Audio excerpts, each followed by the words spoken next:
मैं उर्दू के इस सेशन में नर्सरी क्लास के तमाम तलबा को खुशामदीद कहती हूँ। नर्सरी क्लास हम हरूफ के आदि अशकाल सीख रहे हैं। आज हम सफ़ा नंबर 17 और 18 की मश्क करेंगे। क, ग, ल। हम क की आधी शक्ल सीखेंगे। ये क, ग, ग,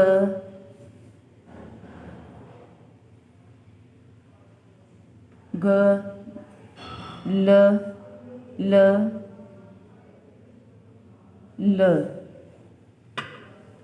हरूफ को इनकी आदि अशकाल के साथ क के साथ, ग को ग के साथ और ल को ल के साथ। फिर इधर ग को मिलाया हुआ है, ये ल को और ये क को। उसकी पेज नंबर 17 देखें अभी आप। म, न, ह। हम म की आधी शक्ल लिखेंगे। म ऐसे,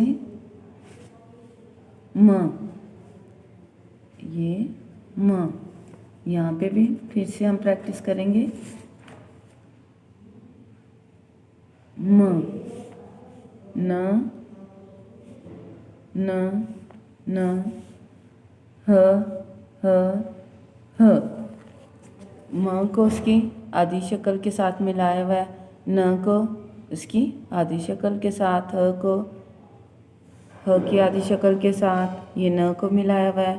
फिर म को उसकी आधी शक्ल के साथ, ह को उसकी आधी शक्ल के साथ। ओके स्टूडेंट्स, आपने ये पेज नंबर 17 और 18 को कंप्लीट करना है और इसकी वीडियो मुझे सेंड करनी है। बाय।